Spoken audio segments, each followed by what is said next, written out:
Pues bueno, esta cuestión de los sueños siempre se ha planteado como bueno, mismo Freud, ¿no? Lo planteaba como la vía regia de acceso al inconsciente, ¿no?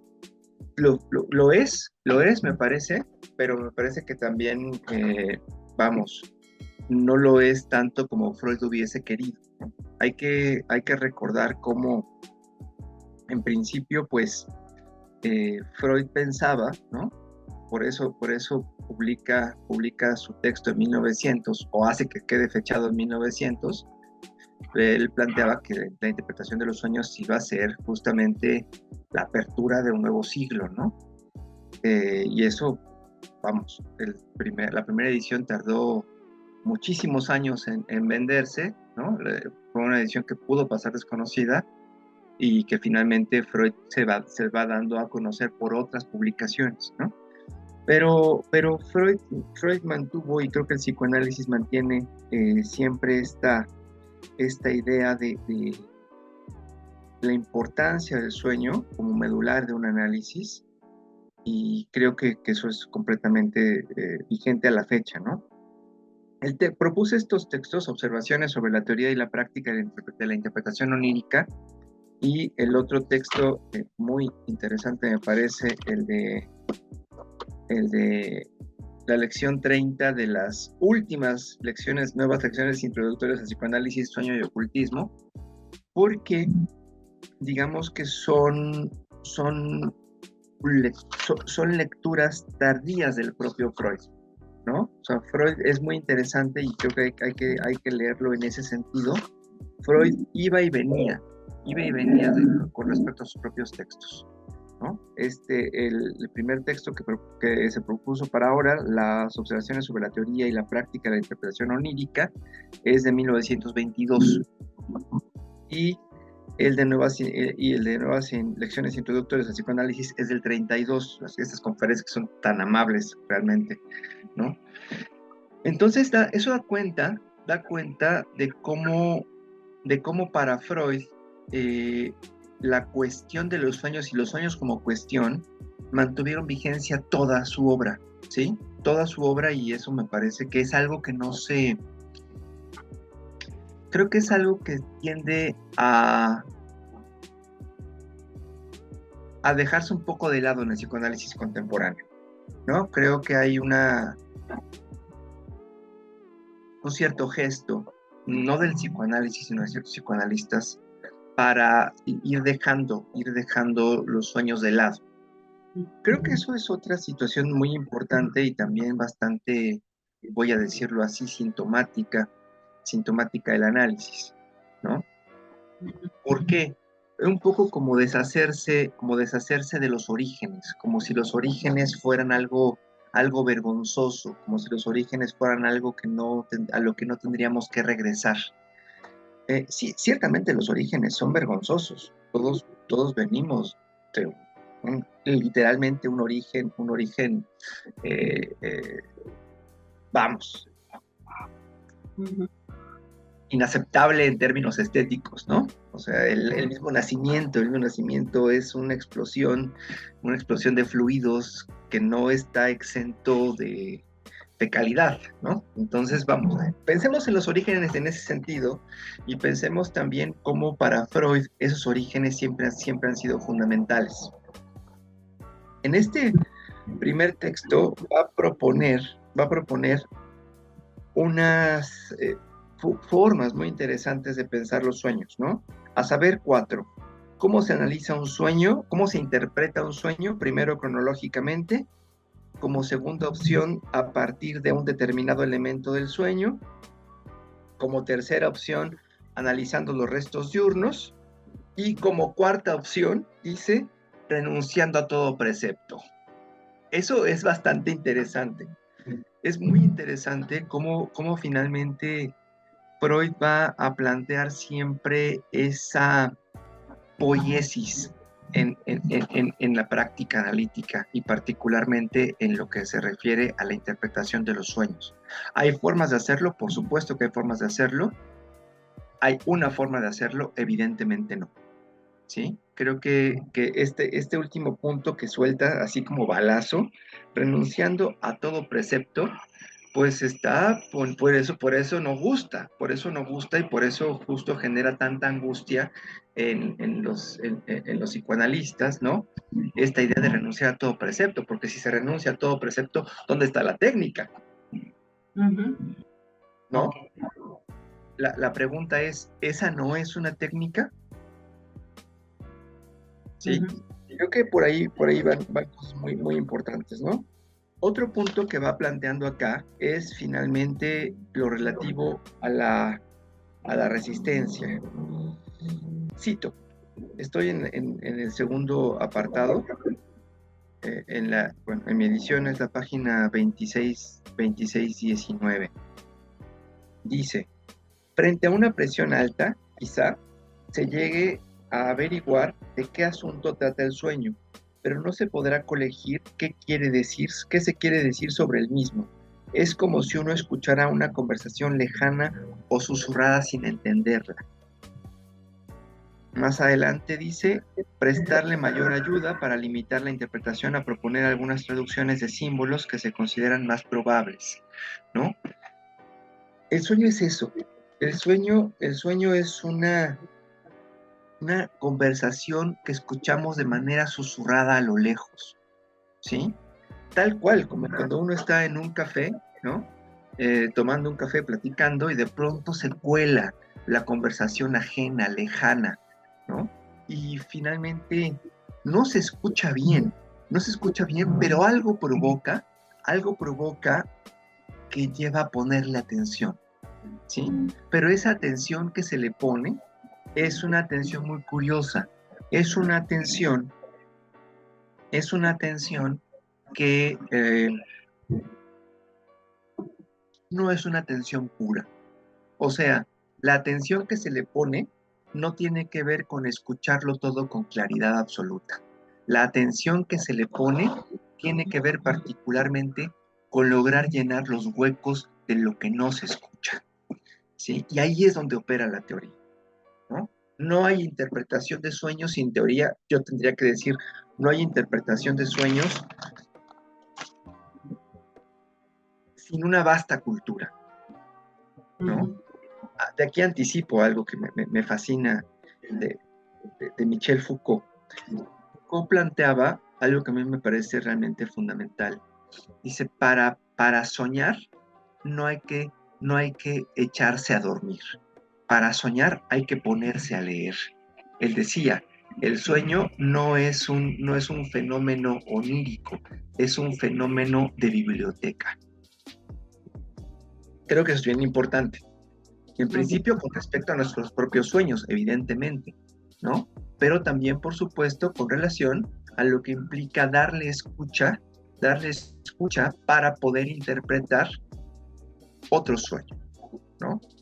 Que ahí está, ya lo hemos mencionado, ¿no? Este fantasma que se demanda al analista, ¿no? Oye, tú que eres psicoanalista, ¿qué significa tal cosa? Ayer soñé que, ¿no? Y ahí vienen las barbaridades como el folletito del metro.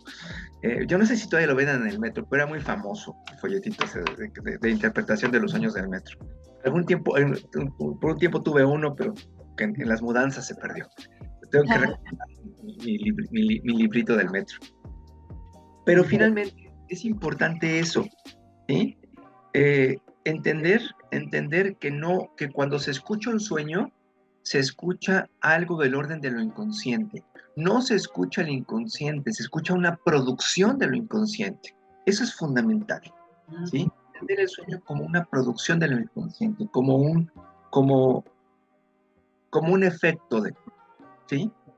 Y en ese sentido, ahí ya también nos metemos en todo un debate a propósito de qué es el inconsciente.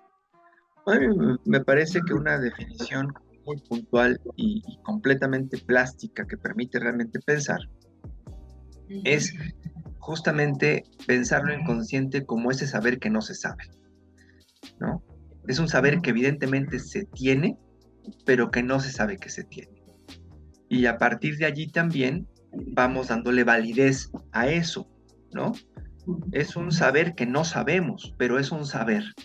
¿sí? Lo que se muestra en los sueños es un saber que no sabemos, pero evidentemente es un saber. Y eso me parece que es una cuestión fundamental. ¿Por qué? Porque desde allí partimos de darle una absoluta validez a lo que estamos escuchando, ¿sí? Un sueño nunca, nunca va a ser una trivialidad, por más que lo parezca. Ajá. Todavía más, un sueño, un sueño que llega al análisis, nunca va a ser una trivialidad y nunca lo parece. Si a un analista escucha un sueño de un analizante y le parece una trivialidad, está más cerca de la imbecilidad que del psicoanálisis, ¿sí? Entonces, eso hay que tenerlo bien, bien presente y desde ahí ya vamos a plantear otra cuestión que simplemente que Freud nunca abandonó tampoco, ¿no? El sueño tiene que ver con fundamentalmente con la realización del inconsciente. Dice, nuestra pregunta predilecta sobre el punto en que se esconde la realización del deseo en cada sueño particular. ¿Qué significa eso? ¿Qué significa realmente reconocer que cuando nos enfrentamos a un sueño, nos estamos enfrentando a una cierta codificación, porque eso es algo que se esconde, ¿no? Con respecto a la realización de un deseo inconsciente. Eso es un llamado, un llamado a esto que luego Lacan habló como la ética del psicoanálisis, ¿sí? ¿Por qué? Porque implica algo fundamental, implica hacerse cargo, implica hacerse responsable incluso de los propios sueños. Esto es, eso que soñaste es efecto de tu deseo. Oye, pero yo no quiero eso. ¿De verdad no lo quieres? ¿No? Esa anécdota que Freud contaba en la interpretación de los sueños, ¿no? Que llega un analizante y le dice, pero no vaya usted, le cuenta un sueño, y dice, pero no vaya usted a pensar que la mujer de mi sueño era mi madre, ¿no? Y pues, justamente la mujer de su sueño era su madre, no que lo quiera, no que quiera lo que pasó en el sueño con su madre, no que lo quiera. Ahí está justamente la diferencia fundamental del psicoanálisis con las psicologías, ¿no? La diferencia radica en comprender el deseo como algo distinto de la querencia, como algo distinto de la voluntad. Eso es fundamental comprenderlo, ¿sí?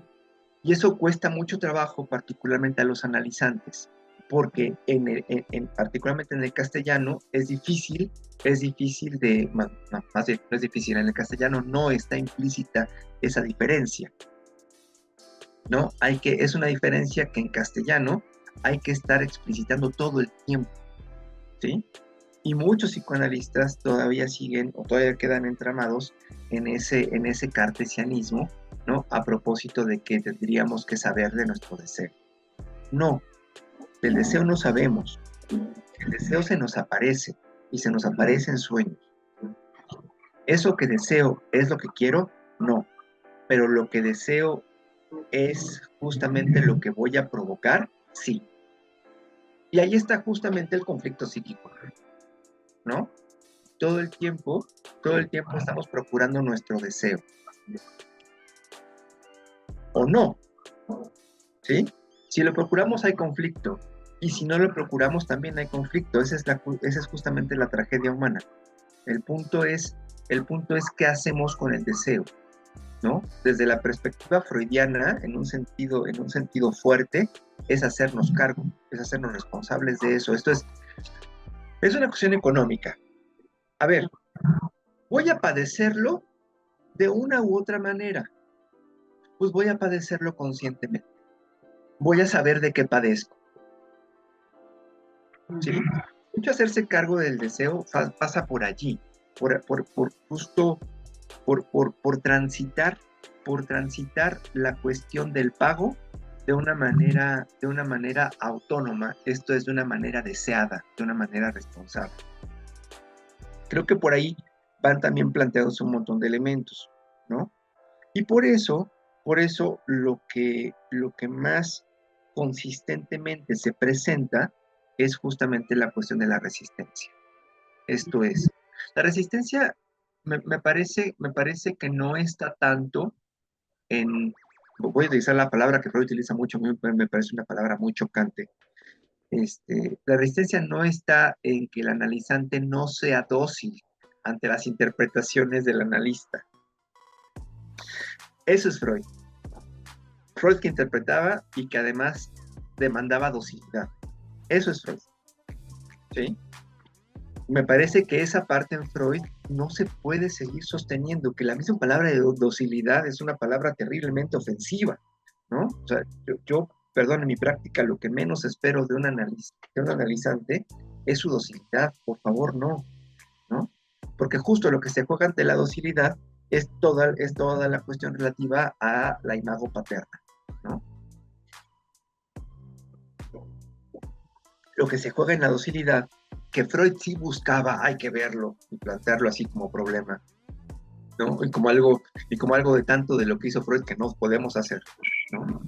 Buscar la docilidad de un analizante, por favor, eso sí es una cuestión completamente inaceptable. Dejemos eso para la psicología del yo, pero pues, no para el psicoanálisis en un sentido estricto, ¿no?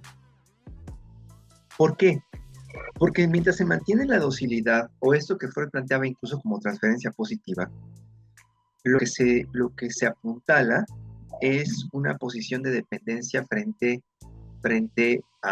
del analizante frente al analista, ¿no?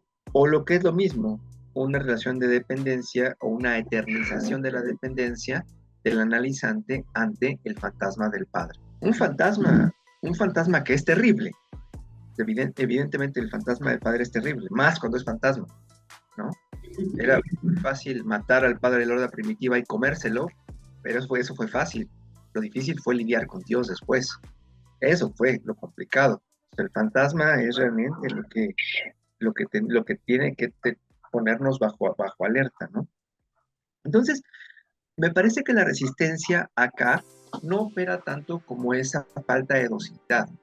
Me parece que la resistencia opera más bien como esta dificultad o esta negativa por parte de los analizantes de generar asociaciones a partir del sueño. En principio de soñar, ¿no? No es que, yo dudo mucho que alguien no sueñe. Puede haber sueños más interesantes que otros, pero dudo mucho que alguien no sueñe. Todos soñamos, ¿no? Todos soñamos, pero el punto es, o la resistencia operaría particularmente en la medida en que el sueño no accede o no se accede al recuerdo del sueño, ¿no? No se accede, digamos, a la narración del sueño. No se accede técnicamente a la narración del contenido manifiesto del sueño, ¿no? Si no hay contenido manifiesto, pues olvidémonos del contenido latente, ¿no? Si no hay narración, olvidémonos de la posibilidad de poder elaborar algo a partir de un cierto material, ¿no? Creo que ahí está, creo que la resistencia opera en eso.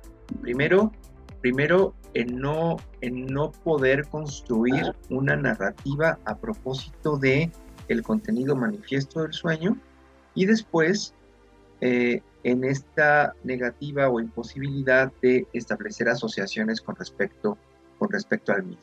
Creo que ningún analista sensato actualmente plantearía la docilidad o plantearía que el objetivo de la interpretación es que el analizante reciba con beneplácito la interpretación que se le hace.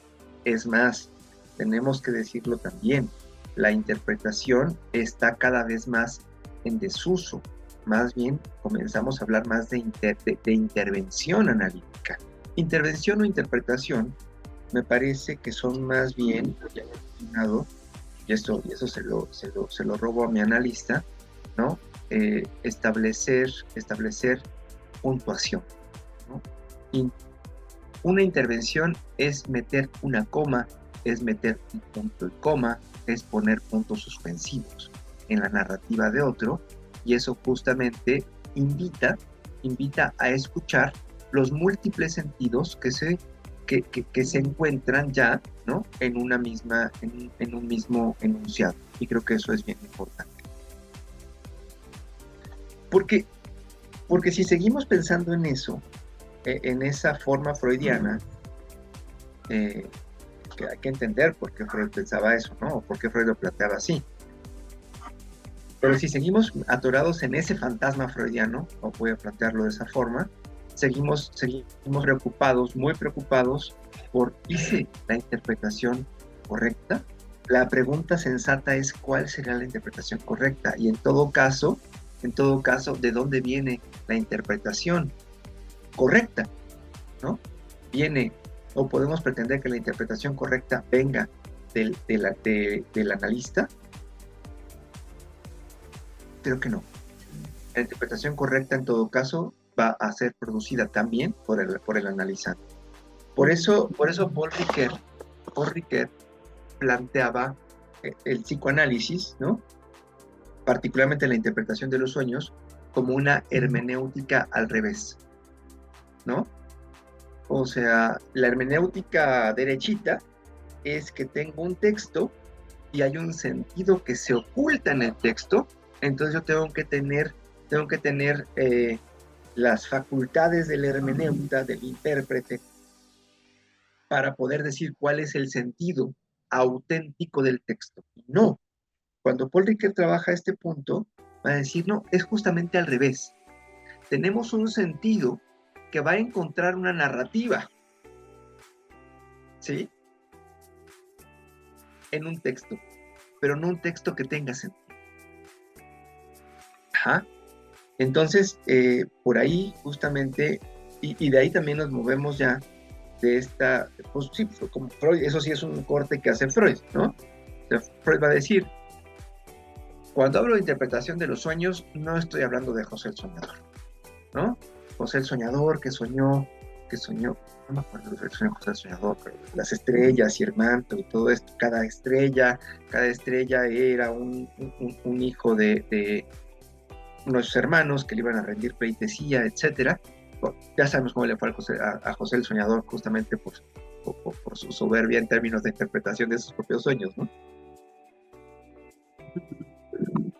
Pero justamente no, o sea, no hay, y eso lo va a plantear como punto de corte a propósito de la interpretación tradicional y la interpretación analítica, no hay un sentido oculto.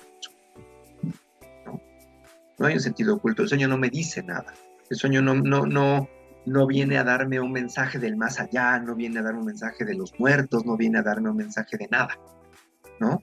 Algo del inconsciente articula una serie de imágenes, por eso es una producción, el sueño es una producción del inconsciente, una serie de imágenes con las que se puedan contar, por eso el sueño es un fenómeno de biblioteca y no tiene que ver con echarse a dormir. Pues una serie de imágenes en función de lo posible, esto es a propósito el principio de los retos diurnos, y a partir de eso surge algo, ¿no? Es como, justamente hay a mí me gusta pensar esto como la dialéctica del sueño, no tanto como una interpretación, sino como una dialéctica. Un sueño, lo que nos vamos a dar es una dialéctica, es un juego de contradicciones, ¿sí? Juego de contradicciones y en ese sentido también una producción. ¿Por qué contradicciones? Bueno, en principio tendríamos la realización del deseo contra la represión. Ahí va a haber una contradicción inminente. Y justamente lo que se juega acá es, o la pregunta importante es, ¿cómo es que esa represión puede ser burlada? ¿Cómo esa represión tiene como destino ser burlada? ¿Cómo el sueño va a encontrar la forma de burlar la censura? No, creo que ahí hay otra serie de cosas importantes. Ahí. Más adelante en el texto, estoy en el apartado 5 ya, del teoría práctica de la interpretación onírica, señala, la interpretación de un sueño se divide en dos fases, la de su traducción y la de su apreciación o utilización. Más adelante, se olvida con demasiada facilidad que un sueño no es por lo general sino un pensamiento, igual que cualquier otro, posibilitado por la disminución de la censura y por el reforzamiento inconsciente y deformado por la influencia de la censura y la elaboración inconsciente. Entonces, pero eso hay que entenderlo también así, es un pensamiento, ¿sí? Todo pensamiento tiene una articulación lógica. El chiste acá es entender que esta lógica del sueño es distinta y entra en contradicción con la lógica diurna, ¿no? Pero tiene lógica. Por eso lo decía al principio, ningún sueño, y menos un sueño que llega al diván, es trivial. Yo tendría que decir que ningún sueño del analista, en principio, es trivial, ¿sí? Del analista que ocupa esa posición. Y eso nos lleva particularmente a tener nos lleva fundamentalmente a tener particular atención con respecto a nuestras propias producciones oníricas. Digamos, no caigamos en lo de Jung, ¿no? De dormir con la pistola debajo de la almohada, por si no lo puedo interpretar me mato. No hay que llegar a tanto, basta con recurrir a, al diván del otro lado, pues, ¿no? Basta con irse a analizar y es suficiente, ¿no? Pero sí entender que justamente estamos hablando de un pensamiento, pero pensamiento onírico, ¿sí? Lo que implica otras normas, otras reglas, otras coordenadas. Particularmente atender, ¿no? Dice acá, lo dice así muy de pasada, la elaboración de lo inconsciente y la deformación. Esta cuestión de la deformación, la Enstellung, ¿no? Va a ser particularmente una ilusión óptica. La Enstellung en sí es una ilusión óptica, ¿no? Que en el ámbito del sueño, pues la encontramos dentro de las tres coordenadas clásicas que Freud magistralmente identificó, ¿no? La condensación, el desplazamiento y la figurabilidad. Eso me parece que es realmente una muestra del genio freudiano, ¿no? Haber ubicado justo esas tres formas a partir de las cuales el sueño parece deformado. Eso creo que no ha cambiado en absoluto, ¿no? Son más difíciles de ver y ya si lo queremos poner en Lacandón, pues son las leyes de la metáfora y la metonimia, ¿no? Dicho con más elegancia, si quieren ustedes, que la desplazamiento, condensación y figurabilidad, pero finalmente operan esas coordenadas, ¿no? Creo que allí la gran aportación de Lacan a propósito de todo esto es que desarticula una pretensión mistérica de un cierto psicoanálisis, ¿no? ¿A qué me refiero con esa pretensión mistérica? A que justamente nos encontraríamos indagando en las profundidades del inconsciente. Cuando lo que va a mostrar Lacan, y por eso lo lleva en términos de metonimia y metáfora, es que el inconsciente está en la superficie, ¿no? O sea, realmente el inconsciente está en la punta de la lengua. Eso hay que entenderlo muy bien. Porque si no, también nos metemos en este viaje de estar indagando, meternos en... No se trata de no meterse en profundidades, se trata de no forzar y justamente recordar que esta cuestión de que sale casi de manera natural, ¿no? A propósito del lenguaje, ¿no? Me viene a la mente esto que había comentado con respecto a mi sueño de Cartagena, ¿no? Que mi analista nada más puso un guión ahí, ¿no? Yo digo, Cartagena, a mí Cartagena no tiene nada que ver conmigo. Me dice, no, pero tal vez sí una carta ajena, algo que no tiene. Cuando cae eso, no es así como el peso justamente de una interpretación, que no se detuvo, oye, ¿te hace sentido? Oye, tú... No, claro que no. Es soltar la bomba y que el analizante se haga bolas también, porque por algo está en un diván y no con un cognitivo conductual. ¿sí? Eso hay que respetar a nuestros instantes en ese sentido. Entonces, estas cuestiones de la deformación, lo interesante acá es, a ver, el sueño tiene lógica, pero esa lógica es la lógica de la deformación. Se muestra como desplazamientos, se muestra como condensaciones y se muestra como figurabilidades, ¿no? Y eso ya tiene un chiste distinto. Pero justamente esa es la lógica, no es la lógica diurna, no es la lógica cartesiana, no es la lógica de sujeto-objeto, no es la lógica, no, es una lógica distinta, pero es una lógica. Y en ese mismo sentido es igualmente contundente que la lógica formal, nada más que es distinto, ¿no? Creo que por ahí van también cosas importantes. Entonces, luego comienza a hablar de los cuentos de curación, que bueno, que son bonitos. De los cuentos, dije, mi lapsus, ¿eh? Mi lapsus. Dije cuentos de curación en lugar de sueños de curación. Eso valga como lapsus a propósito de lo que voy a plantear, ¿no? Señala, dice, estos sueños de curación solo tienen valor de sueños de comodidad, correspondiendo al deseo de sanar por fin para evitar un nuevo periodo de labor analítica cuya inminencia ya se hace sentir. En tal sentido, los sueños de curación acaecen, por ejemplo, muy frecuentemente cuando el paciente está por pasar a una nueva fase de la transferencia que le es desagradable. Se comporta entonces muy análogamente a muchos neuróticos que se declaraban curados a las pocas horas del tratamiento, intentando así evadirse de todos los elementos desagradables que están a punto de expresar en el análisis, ¿no? Creo que en un sentido técnico, esos cuentos de curación, otra vez, perdón, esos sueños de curación van a mostrar cuando un, son un indicio, digamos, de cuando un analizante, o tal vez más bien aquí sea propio decir un paciente se va, ¿sí? Esto es un paciente, se da de alta, pues, ¿no? Dice, ya estoy bien, aquello por lo que ya está arreglado, hasta sueño bonito, ¿no?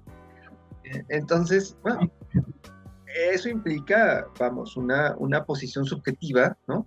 De paciente, ¿sí? Donde justamente ya se cancela otra posibilidad como en el ámbito analítico, ¿no? Y creo que eso también, por más que, no, que técnicamente, creo que técnicamente allí lo que opera es hacer una intervención donde eso se cuestiona, ¿no?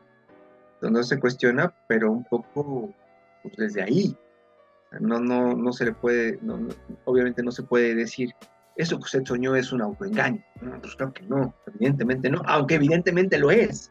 Sí, creo que muchos de los problemas de la técnica, y por ahí refiero a lo que constantemente traes, Felipe, a propósito de la abstinencia, es justamente eso, ¿no? Es abstenerse de decir cosas que sabemos con cierta inminencia, ¿sí? Hay cosas que sabemos, evidentemente, pero que no podemos decir porque no tiene sentido. Hay que abstenerse allí de ciertos decires, ¿no? Porque terminan siendo eso, decires, y terminan siendo también como posiciones muy desesperadas, ¿no? Por parte de quien ocupa el lugar del analista, ¿no? A propósito de cuando un paciente se va. Ahí hay que ubicar algo muy importante y decirlo así con mucha claridad, ¿no? Cuando un paciente se va, para el analista, implica, esto generalmente no se dice, pero estamos en un espacio distinto, implica una merma financiera, ¿no? Y eso desde el lugar del analista no es cosa menor, ¿sí? Pero ahí lo que opera, lo que debe operar, es justamente la ética del analista, ¿no? ¿A qué me refiero con eso? El analista, y aquí remito nuevamente a Lacan, ocupa el lugar del muerto. Esto es, está allí y se sabe allí como desecho. Creo que eso, suscribirlo, es una cuestión un tanto cuanto masoquista, que es un componente masoquista que atraviesa al análisis, ¿no? De un lado y otro, ¿no? En el diván y atrás del diván. Pero sí es una conciencia, y también por eso no es psicología, ¿no?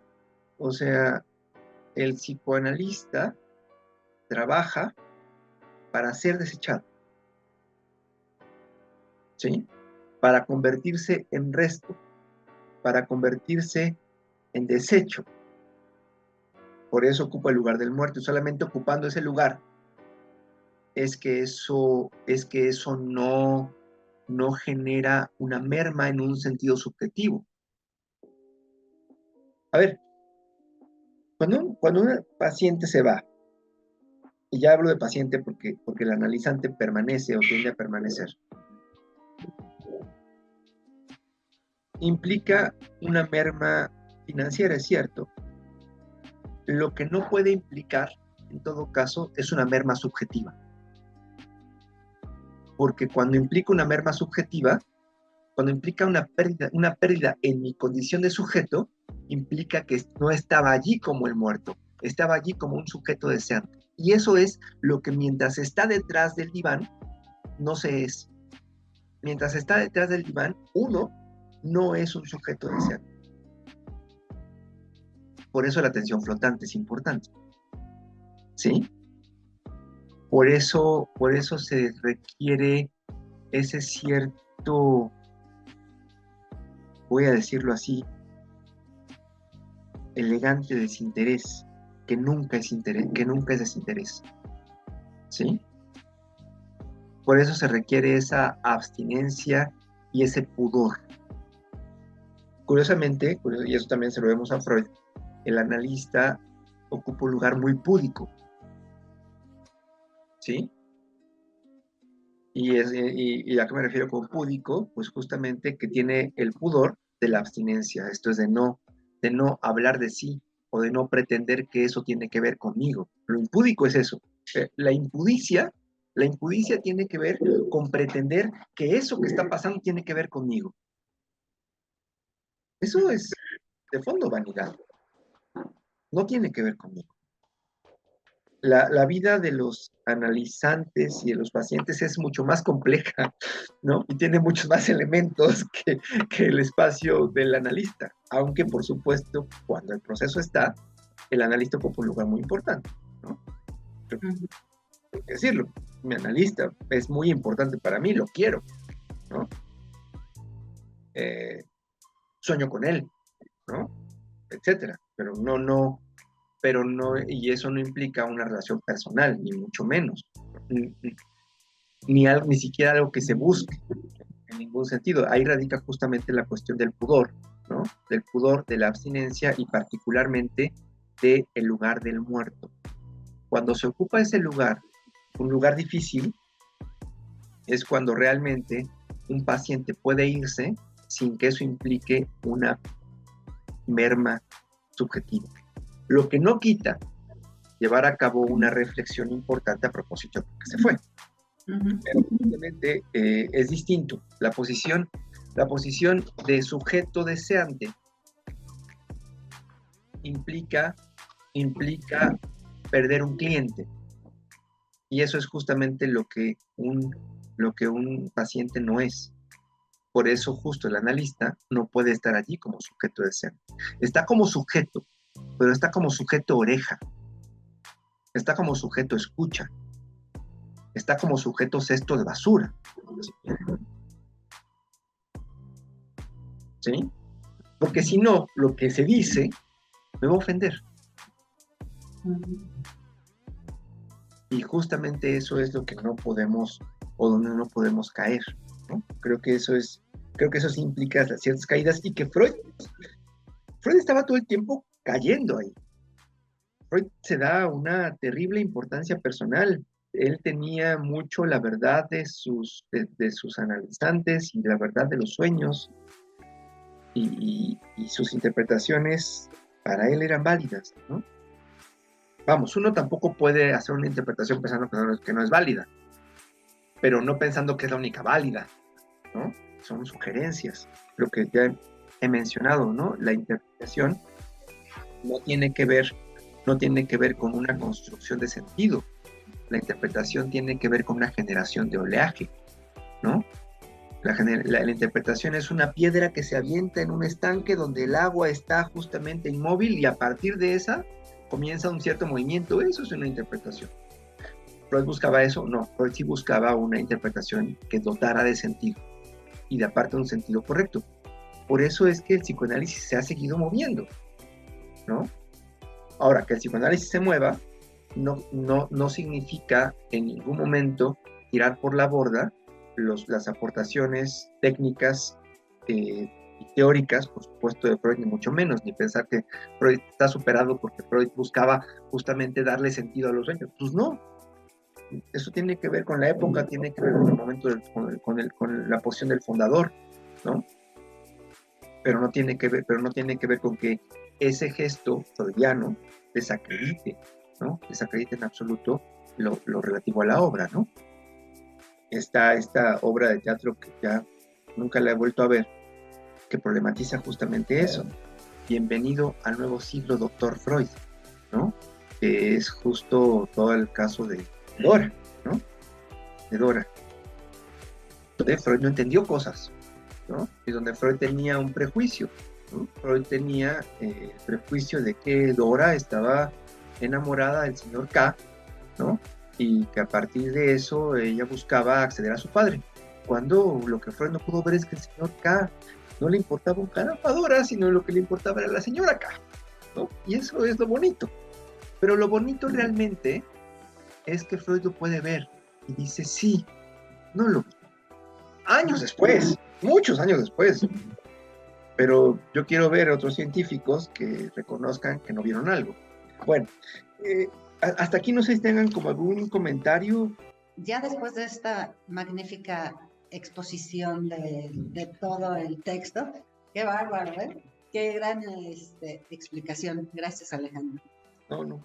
Voy a empezar desde el principio.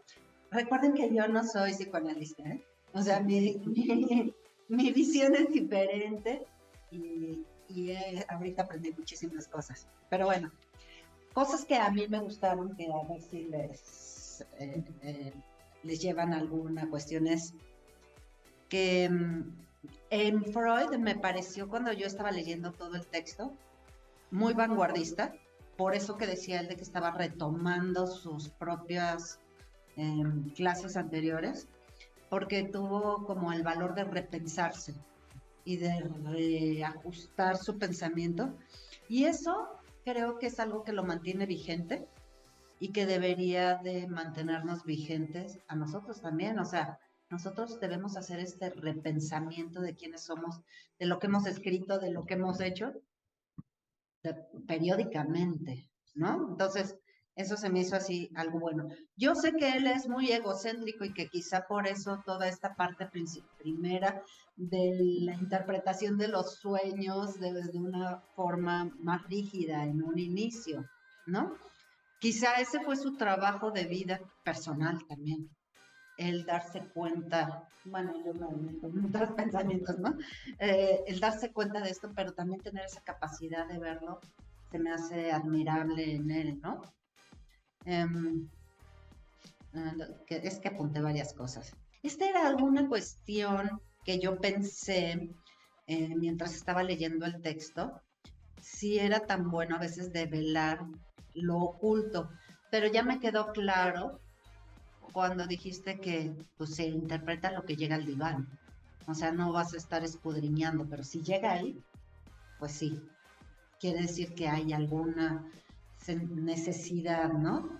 Luego,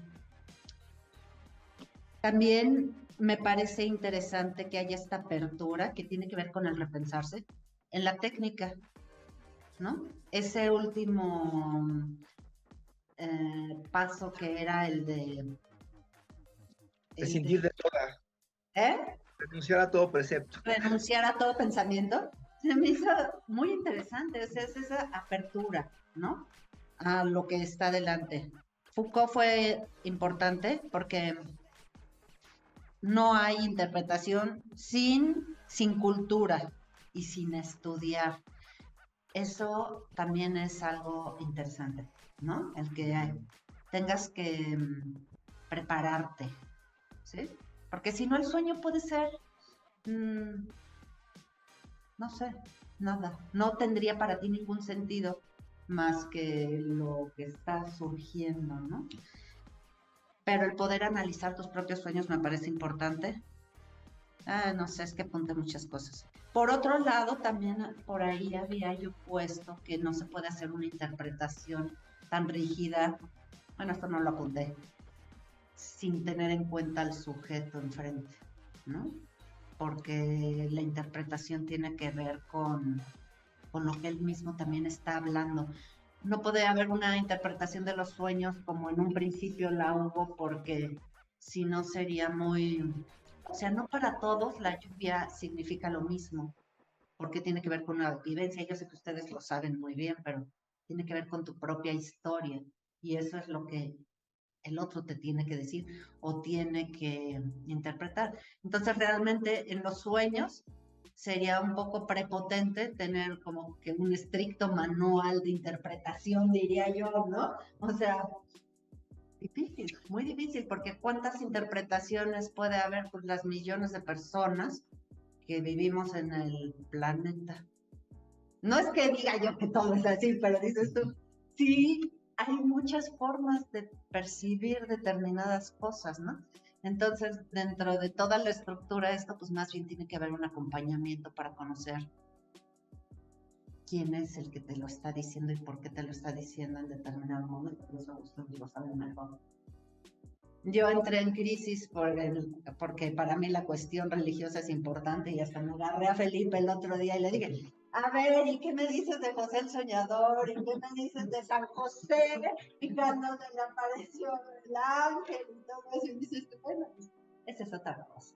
Porque cuando llegué a la parte de todas las... No, todavía no hablamos mucho de eso, pero de los sueños de los que hablaba él, de la que leía las cartas de la quiromancia y de todas estas, dices tú, eso es mucha cuestión subjetiva. O sea, también, ¿sí me explico? Ves el contexto, ves a la persona, a lo mejor sus sueños, como dices tú, tienen que ver con el interior y todo. Pero de repente también pienso que pudiera haber algunos sueños, esas ahí soy yo, pues que no tienen nada, que se te presentan. Pero bueno, eso ya es otra cosa, ¿no? Y bueno, ahí me quedo. Los dejo hablar porque podría decir muchas otras cosas. Creo que despertaste bastantes inquietudes. No, pero justo eso es muy interesante porque más que hablar del texto, se habla de lo que trajiste sobre el texto. Para empezar, el inicio de este va y viene, que también Lisa lo retoma, y que terminas en ese mismo punto, ¿no? No sé si fue a propósito, ¿no? Pero no. Justo es... Pero justo es así, ¿no? Como de donde comenzamos, terminamos. Y como eso es un fenómeno que sucede en los sueños, ¿no? Estamos en este momento, pero soñamos con muchas cosas que pueden ser de diferentes puntos de nuestra vida. No solo el sueño es tal vez de nuestra infancia, sino también a la par de la infancia, del presente y de algo que vivimos ayer, ¿no? O sea, es como un gran todo. Pues siempre es muy confrontante el que aparezca un sueño en las sesiones, ¿no? Es esa gran incógnita que se llena en el consultorio y ahora es, bueno, tratar de ir no resolviendo, pero sí entendiéndolo, irle dando un sentido, encontrando esa como una narrativa. Y una narrativa distinta, porque a pesar de que el sueño tenga tanto sentido, luego vienen, es que es justo, luego vienen sueños como muy triviales, podrían parecer. Son personas, creo que eso es justo una trampa, ¿no? para que pase desapercibido. Pero el hecho de que ningún sueño debe de ser trivial. Un sueño es trivial, y menos el de que está en Iván, me parece algo como, fundamental, porque se le da un valor incluso a sueños muy cortos, que luego hay sueños que son 3 palabras, 4 palabras, y a partir de ahí se pueden construir un montón de cosas, pero pues, trabajándolo y encontrándole. Siento que, como decía, Freud se va, él siempre está como atormentado por esta cuestión de que todo fuera comprobable, de que todo se pudiera, de que se llegara científico, que se llegara a ese punto, y algo que me gusta de estos textos ya más avanzados y que retoma del pasado es que se va dando cuenta del problema en el que se metió, ¿no? de que ¿no? Sabe, o sea, y es esto que me gustó mucho, es este saber que no se sabe, ¿no? Y cómo se comprueba eso, y cómo él también se va dando cuenta que su saber no es, vaya, no se puede demostrar, no se puede enseñar, no se puede explicar fuera de las sesiones o fuera de como, ya, es algo que creo que es de difícil aprehensión para aprenderlo, para conocerlo, para explicarlo. Creo que todos aquí llevamos años estudiándolo y hay demasiadas cosas. Al contrario, creo que cada vez como que la cosa se va volviendo más complicada. Y eso es algo padre que creo que retoman más adelante los otros analistas que siguen a Freud, ¿no? Como Lacan. En un momento pensé, yo siempre ando pensando en Castoriadis, la verdad, es la que estoy leyendo más ahorita. Y como este precepto de volver consciente lo inconsciente creo que queda atrás, ¿no? Ya queda en cómo se enseña el psicoanálisis en la psicología, ¿no? Como cuál es el objetivo del psicoanálisis, volver consciente lo inconsciente y de ahí se acabó, ¿no? Ya. Vale, creo que esto es algo un poco más complejo, es que te traes de la punta del iceberg del inconsciente, es que se vuelve tan obvio, y creo que hasta Lacan lo dice, que es tan obvio que pasa desapercibido, ¿no? Justo por obvio. Híjole, provocar el oleaje es más el que no sabemos ni qué cambió, ni qué se movió en un análisis, ¿no? Cuando una persona se va sintiendo menos atormentada por sí misma, ¿no? No se puede ni explicar, ¿no? Y el analista tampoco lo puede explicar en sí qué es lo que ha cambiado, pero sabe que algo cambió. Y es evidente, ¿no? Y se nota. Hoy la apuesta es, o sea, sí ir revelando las cosas que van siendo ocultas del analizante, pero también no caer en esta parte intelectual de que tenga que convertirse en un saber, porque es caer en una cuestión más pedagógica en el analizante. Como esto es por esto. Y ahí dejarlo es justamente darle una respuesta muy concreta a preguntas que no tienen respuestas concretas, ¿no? Entonces, en este provocar el oleaje, esta punta del iceberg, se me hace que es el apostarle incluso a tener cierta soltura, un cierto salto de fe al inconsciente de uno mismo. Saber que justamente nunca lo va a poder controlar, que va a poder ir conociendo un poco y sabiendo un poco más sobre sí mismo, pero es inagotable. No podríamos convertir todo el inconsciente a consciente y no creo que tampoco sería beneficioso, al contrario, creo que sería algo terrible, ¿no? El poder... Devastador, sería lo puro real. Es que justo, ¿no? No sé si tenga que ver, pero hasta más de pensar esta parte de lo negro, lo vacío, pero más ¿no? De que si tú miras al abismo, el abismo te observa a ti, y no te puede ser algo, vaya, puede llevar a la locura, ese precepto y el cómo, pues el cómo comenzó el psicoanálisis, que creo que Freud sí lo va cambiando un poco esa parte, y luego los demás autores, acá, que se todo, dicen como más, hay que apostarle a un inconsciente mayor, ¿no? Lo de Foucault, llenar de cultura, de estudio, para poder soñar mejor. Que eso mismo a la par despertaría muchísimas más preguntas que respuestas. creo que de eso se trata también, ¿no? Seguir teniendo terrenos que conquistar, de sentido, de llenarlos de significado. Tenemos una maestra que es muy querida en la maestría, está Solange, ¿no? Que ella siempre termina las clases diciéndonos, sueñen conmigo. Y es allá mío, por una cuestión de que el sueño es un pensamiento. Cuando se está aprendiendo, cuando algo se está construyendo dentro de la mente, uno comienza a soñar, ¿no? Y como cambia la cuestión de las interpretaciones por formulaciones analíticas. Estos acontecimientos y esto que nos va a suceder en la vida, cuando nos está sucediendo, solo está pasando y es algo que no se entiende, sino a posteriori se le tiene que dar un sentido, un significado, al igual que el sueño. Es esta elaboración onírica que viene hasta después, que viene cuando hablamos del sueño y cómo se habla durante la sesión. No es igual a como lo recordamos cuando nos despertamos, cuando se lo platicamos, ya sea a nuestra pareja, a nuestro familiar, a quien sea, a cuando lo platicamos en un libro. Todo cambia y se va diciendo con un sentido, con algo que quiere ser escuchado, y creo que ahí entra esta parte de que no es y la parte del analista de, ok, ¿con qué sentido, con qué intención se está trayendo el sueño? Pensando en lo que has mencionado, de que todo sueño en sesión analítica es transferencial. Hay algo que quiere ser escuchado a partir del sueño. Y es importante esta parte de escuchar. Y aquí creo que Freud lo pone, ¿no? Escuchar sin formulaciones previas, o sea, libre de pensamiento propio, que creo que es algo que se tiene que ir trabajando y practicando toda la vida.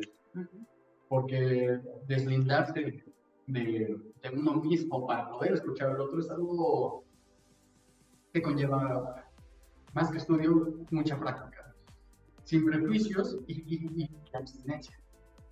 El no lanzarse, y como dice también Solange, no lanzarse a formulaciones o interpretaciones así como, pues, ¿no? El zapato, el genital femenino, lanzárselo, ¿no? Lanzárselo analizando al paciente, ni sentido tendrá. Yo creo que para poder llegar a una interpretación, uno se tarda bastante. Si se llega en esa misma sesión, claro, yo creo, pero al contrario, es un proceso largo porque se tiene que ir construyendo, y también pensar que lo que se va a decir no viene de uno mismo, y eso es complicado, y creo que eso se trabaja mucho en el propio análisis. Yo ahorita aquí paro. Igual yo me quedé mucho pensando en la frase de Foucault, para soñar no hay que echarse a dormir, sino que para soñar se necesita comenzar a echarse a leer. Es que otra cosa que otra cosa. Pero a mí lo que me gustó mucho de eso es que, no sé, estaba pensando un poco, no me acuerdo si es Meltzer o Bion el que habla un poco del analista, como que también presta, ¿no? Un poco su mente a sus pacientes, o sea, presta como todos esos símbolos que él tiene, que se han formado, ¿no? Y con esos ayuda al paciente a ir construyendo cosas nuevas, ¿no? Entonces, me puso mucho a pensar, porque creo que justamente para construir ese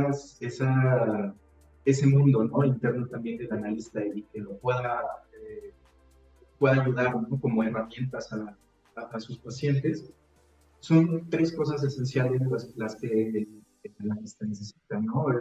Creo que las tres grandes maneras de construir como eso es a través de la ciencia, la filosofía, y una tercera que yo siento que a veces no se le da tanto peso, al menos digamos, que es la parte artística también del analista.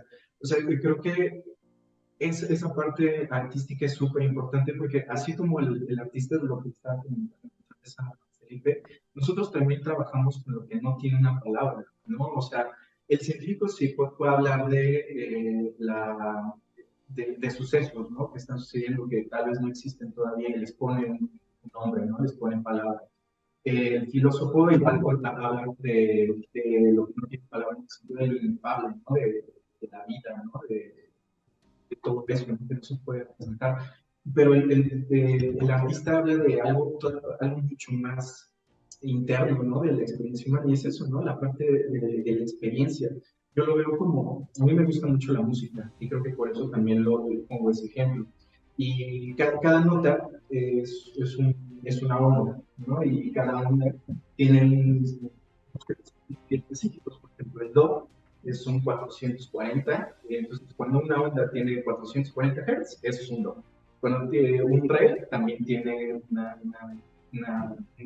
o sea, como un ritmo específico.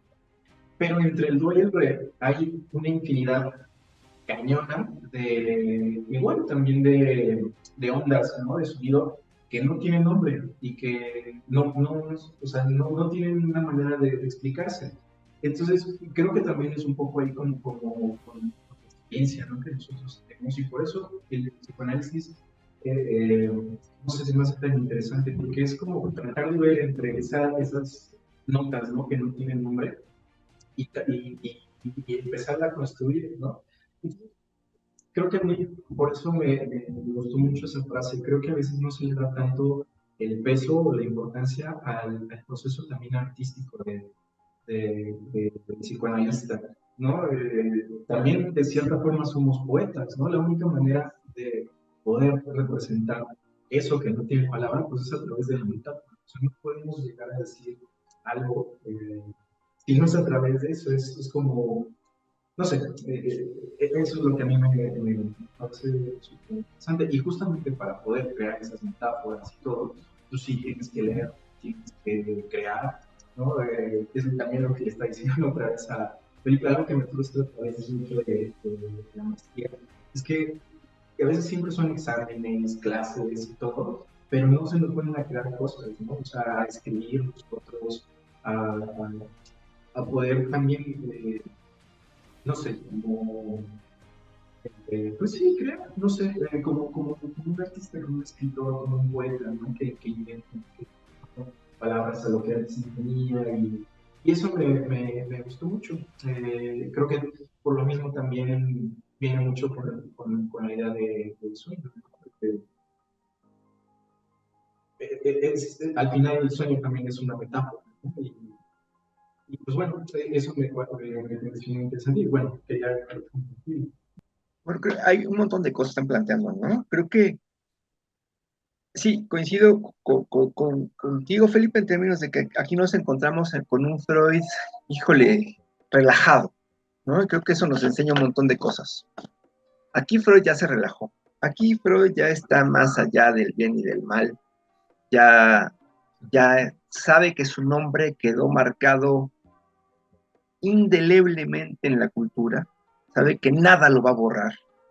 Y ya se mueve con esa tranquilidad, ¿no? Nunca es irresponsable en términos de su decir, es valiente, ¿no? Pero esa valentía solamente accede a esa valentía a propósito de esta nueva tranquilidad que ya construyó, ¿no?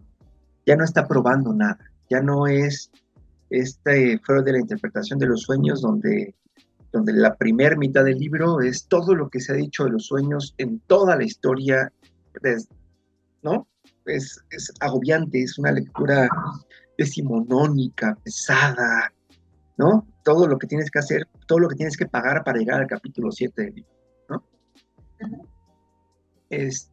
Aquí no, aquí ya está como consolidado, y esa consolidación le permite esta tranquilidad donde habla de una manera distinta, ¿no? Donde dice, también prescindir de toda técnica es técnica, ¿no? Y ahí justamente lo enlazo con esto que planteabas, Alejandro, a propósito eh, del arte, ¿no? O sea, justamente esta dimensión de lo poético, ¿no? De la creación es fundamental. Y sí, creo que lo que hace el analista en las sesiones es arte. Freud nunca deja de llamarlo así, ¿no? Él nunca deja de referirse al análisis como una práctica artística también, ¿no? Y creo que eso es como bien valioso. Ahora, esta cuestión también de hacer consciente lo inconsciente, yo creo que Freud nunca renuncia a eso. Yo creo que más bien esta cuestión de hacer consciente lo inconsciente es un encargo de la psicología. Solamente así la psicología le da un lugar al psicoanálisis. La pregunta es, ¿cuándo el psicoanálisis le pide ese lugar a la psicología? No, pero no vamos a meternos por ahí. Creo que más bien la cuestión está en que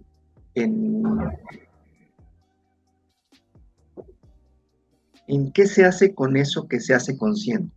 ¿Para qué quiero hacer algo consciente? ¿No? Y ahí otra vez remito a la ética del psicoanálisis, que es una ética radical. ¿En qué sentido? En que la ética del psicoanálisis, más allá de cualquier precepto moral que no es, ¿no? La apuesta que va a hacer es hacerte responsable de tu deseo. Y eso es fuerte. O sea, hacer consciente lo inconsciente para hacerse responsable de lo inconsciente, que es justamente el deseo, ¿no? Ahí está, no se queda en una cuestión de simplemente saber, por eso el psicoanálisis es monstruoso en términos nietzscheanos, ¿no? Lo monstruoso es aquello que desborda, y el psicoanálisis desborda el saber, por supuesto, y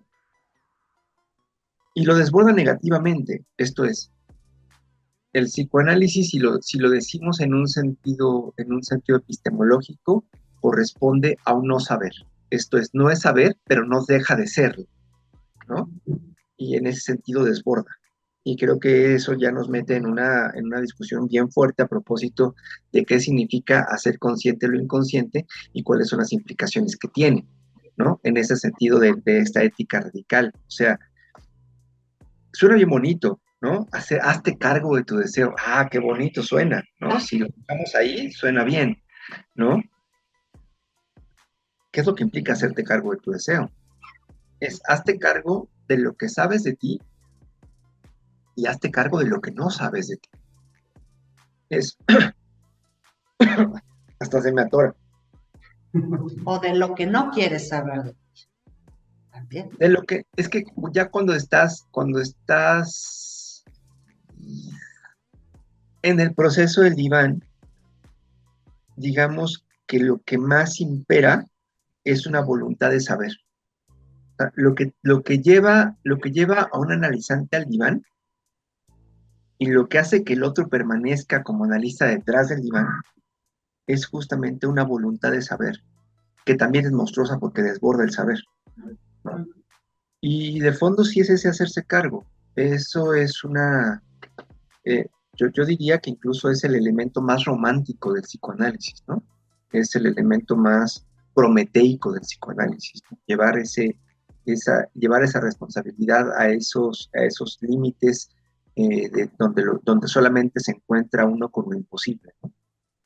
Pero bueno, para cerrar con que creo que el tiempo nos está comiendo, para cerrar con este primer texto, solamente remito un fragmento más. Este fragmento, que está en el apartado 7, dice, lo reprimido surge solo por trozos, y todo lo fragmentario impide o retarda el establecimiento de una convicción. También puede no tratarse de la reproducción de una vivencia real olvidada, sino de la facilitación de una fantasía inconsciente en la que jamás se ha de esperar una sensación de recuerdo, pero sí posiblemente un sentimiento de convicción subjetiva. Creo que ahí hay un punto fundamental y que hay que no dejar, y que hay que no dejar de señalar en Freud, la importancia que le da a la fantasía, ¿sí? La fantasía como algo que constituye la realidad subjetiva, y en ese sentido la realidad del deseo, no como algo irreal, no como algo ajeno a la realidad, sino como aquello que la constituye, ¿no? Y eso es un punto, me parece también genial en Freud, muy valiente, ¿no? No solamente interpretar aquello que pasó, aquello que tiene una base en la historia, aquello que tiene una base en el recuerdo, en el resto diurno, sino aquello que incluso se fantasea, algo que no pasó, ¿sí? En el nivel de la cosa real, ¿no? Perdón, de lo realmente sucedido, pero que sí sigue operando en el ámbito de la fantasía. Y como eso puede constituir un recuerdo. Y eso está muy difícil de pensar, ¿no? Cómo la fantasía constituye un recuerdo que no pasó, pero con respecto al cual se tiene una convicción subjetiva, ¿no? Hasta ese nivel llega la radical escucha analítica. En ese mismo sentido va a plantear, y aquí también hay una segunda, ¿no? Más adelante dice, el confuso montón de piezas, cada una de las cuales lleva una parte incomprensible de la imagen, debe orientarse de manera tal que la figura resultante dé sentido y que en ninguna parte quede un hueco y que el conjunto llene completamente el marco. Cumplidas estas condiciones, se sabrá que el rompecabezas está resuelto y que no existe otra solución. Ahí está esta parte pesada en Freud, esta parte donde está buscando eso del orden de lo completo.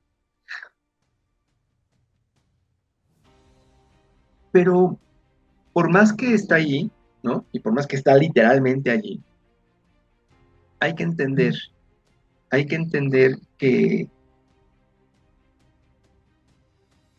la importancia de la falta como constitutiva del deseo no es algo que está presente en Freud. Es una formulación lacaniana, ¿no? Lacan es el único analista post-freudiano, de hecho en un sentido auténtico post-freudiano, porque hay mucho psicoanálisis después de Freud que es pre-freudiano, ¿no? Epistemológicamente hablando, ¿no? Es el único psicoanalista que realmente puede reconocer la importancia de la falta. Freud no lo buscaba, Freud sí buscaba completar, ¿no? Eso hay que entenderlo como una condición epocal, ¿no? Principios del siglo XX, o sea, no se le puede pedir más. Ahí está el planteamiento de Marx, ¿no? Nadie puede ver más allá de sus condiciones de posibilidad, ni Freud, por más que vio muchísimo más allá de lo que su tiempo le permitía ver, ¿no? Entonces, una vez que nos liberamos de esa tendencia a lo completo, ¿no? O ese impulso a lo completo, pues podemos justo tomarlo con mucha mayor libertad y con mucho mayor poiesis, ¿no? Con mucha mayor libertad creativa en ese sentido. Y eso hay que también mencionarlo porque esta pregunta que siempre se hace, ¿no? Si el sueño tiene que ver con la realización de deseo, ¿por qué tengo pesadillas? ¿No? Señala ya en el apartado 9. Dice, los sueños de las neurosis traumáticas son las únicas excepciones genuinas de la tendencia de la realización del deseo implícita en el sueño, mientras que los sueños de castigo son sus únicas excepciones aparentes, ¿no? En estos sueños de castigo, en estos últimos se da el hecho curioso de que en puridad ningún elemento de las ideas oníricas latentes es incorporado al contenido manifiesto, apareciendo en su lugar algo muy distinto que debe ser concebido como formación reactiva contra los deseos oníricos, rechazo y contradicción completa de los mismos. Semejante intervención en el sueño solo podemos atribuirla a la instancia crítica del yo, cabiendo aceptar, pues, que ésta, irritada por la satisfacción inconsciente del deseo, vuelve a erigirse transitoriamente aún durante el estado de reposo. Bien, podría haber reaccionado frente a estos contenidos oníricos desagradables, haciendo despertar al sujeto, pero halló en la formación del sueño de castigo un recurso que le permitió evitar la perturbación de reposo, ¿no? A ver, ¿qué es lo que plantea allí? Sueño una obscenidad. Sueño una obscenidad que evidentemente no puedo recordar. Acá también habría que ver por qué no puedo recordarla, ¿no? Si podemos ubicar esto, atendemos el hecho de que en la medida que un análisis toma su curso, ¿sí? Los sueños pueden ser mucho más crudos. Esto es, ¿el sueño es más crudo? No, el sueño es el mismo, pero hay una posición subjetiva en el soñante que le permite reconocer muchas más cosas, ¿sí? Que en otros casos. Ajá. O sea, no requiere tanto del castigo en el propio sueño. Y acá lo que habría que pensar es en qué consiste justamente la realización de deseo. Freud lo está planteando en un sentido muy literal. El deseo de seguir dormido. Si para seguir dormido el psiquismo tiene que soñar un castigo para no tener que interrumpir el reposo por la disrupción que representa el contenido del sueño, que siga dormido, ¿no? Pero creo que acá lo que se va jugando es una cosa más de fondo. Esto es, sí es cierto que como Freud planteaba, que uno de los efectos del análisis es una posición o una nueva disposición en las instancias psíquicas, esto es, que el superyo se hace menos severo. ¿Qué pasa cuando el superyo se hace menos severo? No que sea permisivo, sino que hay una posibilidad mayor de recuerdo a propósito del sueño. ¿Sí? ¿Por qué? Porque esa instancia, porque ya no se requiere para mantener las coordenadas de sociabilidad, ya no se requiere el castigo de la misma manera. Esto es, puedo soñar que hice una obscenidad, ¿sí? Puedo recordar mi sueño a propósito de que hice una obscenidad. Lo que no se traduce en que mi vida diurna voy a querer llevar a cabo una obscenidad, ¿no? ¿Por qué? Pues porque me puedo regular, porque justamente ser consciente de mí o ser más consciente no implica ser bueno, implica regularme, implica hacerme cargo, implica ampliar mis posibilidades de decisión. O sea, yo no tengo que no ver yo tengo, a ver, yo no tengo, me hice bolas, perdón. No es necesario que yo no vea mi vileza para que yo no acceda a ella. Puedo, si soy autónomo, ver mi vileza y no acceder a ella. Entonces, ahí lo que se va jugando es que el castigo opera de una manera distinta o se requiere menos. No que no se requiera, pero se requiere menos. Y el otro debate, no sé si esto quede claro. Realmente, desde un punto de vista un poco menos psicoanalítico y más filosófico, podríamos decir que al no acceder, al ver tu vileza y no acceder a ella porque tú lo eliges, eres más libre. Exactamente. Eso es hacer consciente de lo inconsciente, ¿no? Así es. O sea, yo puedo reconocer otra vez lo mismo, ¿no? El deseo en Freud se juega en 3 coordenadas terribles. El homicidio, el incesto y el canibalismo. Puedo reconocer eso en mí, en el ámbito del deseo.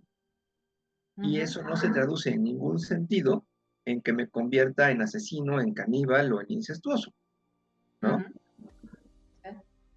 Básicamente eso. O sea, es esto que decía, bueno, no sé, esta frase bíblica, ¿no? O sea, la verdad los hará libres. Es cierto, Freud sí muchas veces. Sí, la verdad sí hace libre. No hace feliz, pero hace libre, ¿no? Sí. Entonces, justo hacer consciente lo inconsciente tiene que ver con una posibilidad de acceder a una mayor dimensión de verdad de uno mismo a propósito de poderla soportar. Acá la cuestión es cuánta verdad con respecto a nosotros mismos somos capaces de soportar. Desde el humanismo es imposible soportar muchas verdades de uno mismo, ¿no? Desde una posición distinta es mucho más factible. Ahora, lo otro, y nada más lo menciona así de pasada, ¿no? A propósito de los sueños de neurosis traumáticas, son las únicas excepciones genuinas de la tendencia a la realización del deseo. A la realización del deseo sí, pero no a la satisfacción. A ver, el problema de mucho de la cuestión de los sueños es que tiende a, otra vez, a hablarse o a pensarse el deseo solamente como desde una connotación positiva sí, positiva, ¿no? Como que el deseo es lo que quiero. Voy a ponerlo más analíticamente. Como si el deseo, y es cierto, estuviera solamente del lado de la pulsión de vida. ¿Sí? ¿Cuándo? Sí, sí, Felipe. Justo creo que esa es una cosa que anoté aquí. Sí, este apartado fue previo a Más allá del principio del deseo. Exactamente. Sí, Claro. ¿verdad? Sí, sí, sí, exacto. Sí, porque aquí él lo pone como que es una respuesta, bueno, un fenómeno del sueño que queda sin respuesta, que incluso pone un poco en jaque toda su parte de cuestión de la elaboración del sueño, la función del sueño, el guardián del sueño, la pone en jaque este apartado. Dice, esto es donde no tengo ni idea. Y tenía esa duda si era antes de ese texto, donde finalmente van a poner la contraparte de la función de vida. Exacto. O sea, justo eso, ¿no? La pulsión de muerte también tiene cabida en el sueño. Y también implica satisfacción. Como satisfactorio es eventualmente para un sujeto dar un puñetazo en la pared. Por más absurdo, por más doloroso, lo que se juega ahí es una satisfacción. Es una descarga, pues. Y hay que entender eso también. El sueño opera como descarga. ¿Sí? Las pesadillas también son descarga en ese sentido. Entonces, más allá de esa posición mucho más conservadora en Freud, de que es una excepción, mi lectura es que nunca deja de ser una satisfacción. Nada más que la satisfacción no necesariamente es placentera. Hay otras cosas que satisfacer también. Yo nada más, ya como que en general, alguna cosa que fui cerrando durante todo lo que fueron platicando, retomando un poco lo que tú habías dicho, Alejandro, es la interpretación tiene que ver con dar sentido, no tiene que ver con dar sentido, sino con generar la generación del oleaje, que lo habíamos platicado hace rato. Me estaba yo acordando que nosotros en la universidad, bueno, se los comento, tenemos una materia que tiene que ver con ayudar a los muchachos a encontrar el sentido de sus propias vidas, ¿no? Bueno, de forma superficial, ¿no? Lo terapéutica. Sí, dice y esa realmente es una postura cómoda, porque estaba yo pensando ahorita que lo que tratas es de encontrar certezas y una cuestión un poco rígida, pero pues la persona no es así. Realmente, como dicen muchos de los grandes filósofos, ¿no? La persona es un devenir constante, se está construyendo día con día. Y a lo mejor en esta búsqueda de tratar de guiar para encontrar un sentido, lo que más bien hay que generar es ese oleaje, ¿no?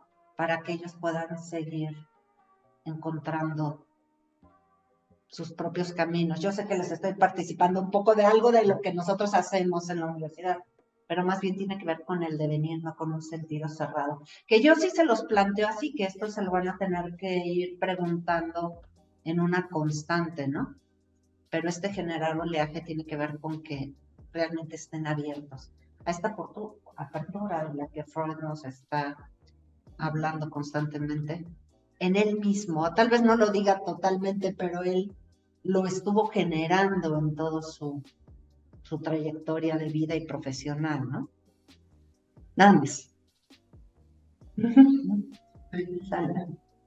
Y ese devenir, pero sí externamente, pero también internamente. Ayer estaba en lo que estoy y estaba hablando sobre el tiempo. Un apartado que estaba hablando del tiempo. Es una locura.